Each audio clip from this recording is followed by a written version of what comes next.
అన్నదాతలను ఆదుకోండి మహాప్రభు నేటి ధరణి న్యూస్. గొల్లప్రోలు కాకినాడ జిల్లా గొల్లప్రోలు ఏలేరు కాల్వగట్టు 35 మీటర్ల గండి స్వయంగా రైతులే పూడ్చుకోవాల్సి వస్తోందని రైతులు ఆవేదన చెందుతున్నారు. రైతుల సమస్యను పరిష్కరించవలసిన పిఠాపురం ఇరిగేషన్ అధికారులు కాల్వగట్లకు గండిలు కళ్ల ముందు కనిపిస్తున్నా ఇరిగేషన్ అధికారులకు కనిపించడం లేదని రైతన్నలు ఆరోపిస్తున్నారు. ఇదిగో చూడండి, గొల్లప్రోలు జాతీయ రహదారి ఆనుకుని ఉన్న ఏలేరు కాల్వగట్టు 35 మీటర్ల గండి రైతులు ఇసుక బస్తాలతో పూడ్చుకుంటున్నారు. దీనికి ఇరిగేషన్ అధికారులు సంచులు ఇసుక రైతులకు అప్పగించి చేతులు దులుపుకున్నారని ఆవేదన చెందుతున్నారు. ఈ తుఫాన్ ప్రభావానికి ఏలేరు వాగు ఉధృతంగా ప్రవహిస్తే ఇసుక బస్తాలతో పూడ్చే గండి కూడా వరద తాకిడికి నిలవదని రైతులు వాపోతున్నారు. ఇదే గండి ప్రభుత్వం అధికారుల పర్యవేక్షణలో జరిగితే గండి నిర్మాణం పటిష్టంగా ఉంటుందని, ప్రస్తుతానికి వరద తాకిడి పంట పొలాలపై రాకుండా రైతన్నలు కూలీలను పెట్టుకుని సొంత డబ్బులతో గండి పూడుస్తున్నారు. దీనిపై సంబంధిత పిఠాపురం ఇరిగేషన్ శాఖ అధికారులు రైతు సమస్యల్ని పరిష్కరించే దిశగా చర్యలు తీసుకోవాలని, అలాగే వివిధ ప్రాంతాల్లో కాల్వగట్లు గండిలను పూడ్చే విధంగా అధికారులు చర్యలు చేపట్టి వరి సాగు చేసే రైతుల్ని ఆదుకోవాలని డిమాండ్ చేస్తున్నారు. ఈ గండి సంవత్సరం క్రితం ఇరిగేషన్ అధికారులు పోల్చాల్సి కాల్వగట్టు గండి రైతులు పూడ్చేకోవాల్సిన దుస్థితి ఏర్పడిందని గొల్లప్రోలు రైతులు ఆందోళన చెందుతున్నారు. దీనిపై కాకినాడ జిల్లా కలెక్టర్, పిఠాపురం శాసనసభ్యుడు, రాష్ట్ర డిప్యూటీ సీఎం పవన్ కళ్యాణ్ రైతు సమస్యల్ని పరిష్కారం దిశగా చర్యలు ముమ్మరం చేయాలని అన్నదాతలు ఎమ్మెల్యే పవన్ కళ్యాణ్ ప్రార్థిస్తున్నారు. చూడండి, నేటి ధరణి న్యూస్ గొల్లప్రోలు వాస్తవాలకు ప్రతిరూపం. ఇదిగో చూడండి, ఇవన్నీ పంట పొలాలండి. చూడండి, ఈ పక్కంతా ఏలేరు కాలువ అండి. ఏలేరు కాలువ అయితే ఇక్కడ వందలాది ఎకరాల భూములు ఉన్నాయండి. ఈ ఏలేరు కాలువ వంచిన గండి ఒకటి 30-35 మీటర్లో గండి ఇక్కడి నుంచి అండి ఆ తాడిచెట్టు ఆటల దాకా గండి ఉందండి.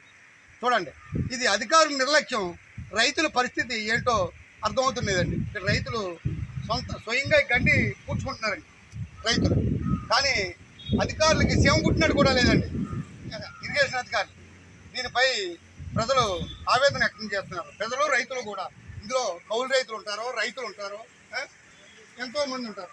ఏమంటే చూడండి, రైతుతో మాట్లాడతారండి. ఒకసారి వెళ్ళి చూడండి, మాట్లాడండి. ఏంటండి మీ కష్టపడి చెప్పండి. ముందుకు రండి. ఈ గండి సంవత్సరం అయిపోతుందండి పడి. మేము ఆఫీసు కూడా తిరిగాం. ఇదే గండికి ఇంకో గండి ఉంది. ఆ గండి కూడా రైతు కట్టించాడు, 60,000 ఉంది. ఈ గండి నేను తిరుగుతున్నాం. నిన్న కూడా ఆఫీసులో కూడా ఎంపీ కూడా వచ్చి పూజ ఏదో కట్టించేస్తాను అది అన్నాడు అనేది నా ముందు మాటేసి వెళ్ళిపోయాడు. ఇవాళ కూడా పొద్దు నుంచి అక్కడ తిరుగుతుంటే ఇందాక లారీ ఇసుక పోంచాక రైతులు పూసుకుని అందరూ కౌలు రైతులు అండి కట్టుకుంటున్నామండి. సంచులు అన్నీ తెచ్చుకుని సంచులు కూడా వాళ్ళు ఇచ్చారు. కానీ కట్టిన తన రైతు కూడా ఎంపీ కూడా నిన్న వెళ్ళిపోయాడు కోరెక్కేసి. ఇవాళ పోంతే రైతులు పూసుకుని పొల్లెత్తుంటే రైతులు పూసుకుని మళ్ళీ గండికి పని చేయించుకుంటున్నాం. సంవత్సరం నుంచి పనులు ఇవాళ వదిలేసాక చెయ్యాలంటే ఎలా చేస్తారో నీటిలోనే రైతు చేస్తారా ఏమైనా చేస్తారా చేయలేము నీటిలోనే మీరు అర్థం చేసుకుని ప్రభుత్వాన్ని అంతరంగం చేయాలి. ఈ గండి పడిందని మీరు ఇరిగేషన్ అధికారులకు ఎప్పుడైనా తెలిపారా? తిరిగారండి, సంవత్సరం తిరిగారండి. రైతులు కూడా తిరిగారు, సొంతపూర్ రైతులు కూడా తిరిగారు గండి కోసం. అయినా ఇరిగేషన్ అధికారులు ఇక్కడ దాకా రాలేదండి. ఇరిగేషన్ అధికారులు రాలేదు. నిన్న కూడా ఈ గండి ఉందని కూడా తెలదాలి ఆఫీసులు కూడా. నిన్న కూడా ఆఫీసు కూడా గండి ఎక్కడ ఉంది అని అడిగితే మీరు చెప్తే గండి తెలలేదండి. ప్రాంతాన్ని ఏమంటారండి? పిడిందొట్టు ఏలేరు కాలువను ఆనుకుని ఉన్న ఈ గండి వల్ల వందలాది ఎకరాలు పంట నష్టం రైతులకు కలిగే ఆవేదన ఉందని ఈవేళ రైతులు అందరూ కూడా ఈ గండిని పూర్తున్నారండి. ఈ గండి ఉందని తెల్లని ఆఫీసులకి మేము చెప్తాను. కానీ ఎక్కడ అడుగుతున్నారు గండి కూడా ఇసుక ఉంచేస్తున్నా అదే అయిపోతుంది అని చెప్పాడు. ఏమంటే ఎక్కడైనా ఈ తుఫాన్కి ఏమన్నా చేలు పడిపోయా? రైతుకి ఏమన్నా నష్టం ఏర్పడుతుందా? నష్టం అయితే ప్రతి రైతుకి నష్టం ఉంది. ఆ నష్టం కూడసాలంటే బహుమంతుల దేవాలు ఇలా పోతే కూడసక్క రోజు లేకపోతే మీ ప్రభుత్వం అదుకోవాలి.